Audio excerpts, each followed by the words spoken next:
διαδικασία επιστροφής ενός ξεχασμένου αντικειμένου γινόταν μέσω ενός courier service. Τώρα πια με το Delivery Bag είναι εύκολο και η οργάνωση γίνεται μέσω του πελάτη απευθείας με την υπηρεσία.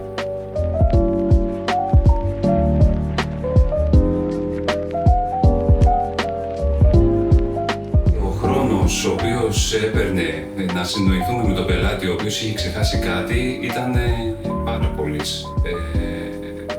Έπρεπε να μιλήσουμε μαζί του τουλάχιστον 3-4 φορές μέχρι να κανονίσουμε τον τρόπο που θα πάρει το αντικείμενο, το ξεχασμένο αντικείμενο πίσω, ενώ τώρα πολύ απλά μόνος του, μπαίνοντας μέσα στην υπηρεσία, επιλέγοντας το κατάλημα το οποίο έχει μείνει και βρίσκοντας το ξεχασμένο αντικείμενο, ξέρει το χρόνο παραλαβής και το κόστος φυσικά.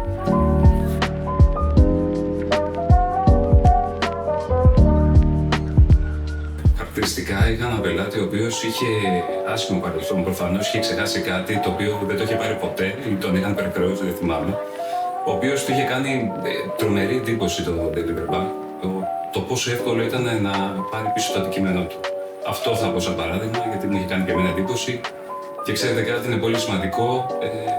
Σαν υπηρεσία, το Delivery Bag, συνεργαζόμενο με το ξενοδοχείο, πόσο καλή εντύπωση κάνει και στους πελάτες μας. Αυτό είναι πολύ σημαντικό.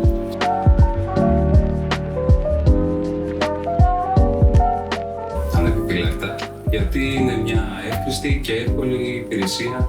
Μπορεί να την έχει οποιοδήποτε στο ξενοδοχείο του και μόνο καλά ωφέλη μπορεί να πάρει. Φυσικά.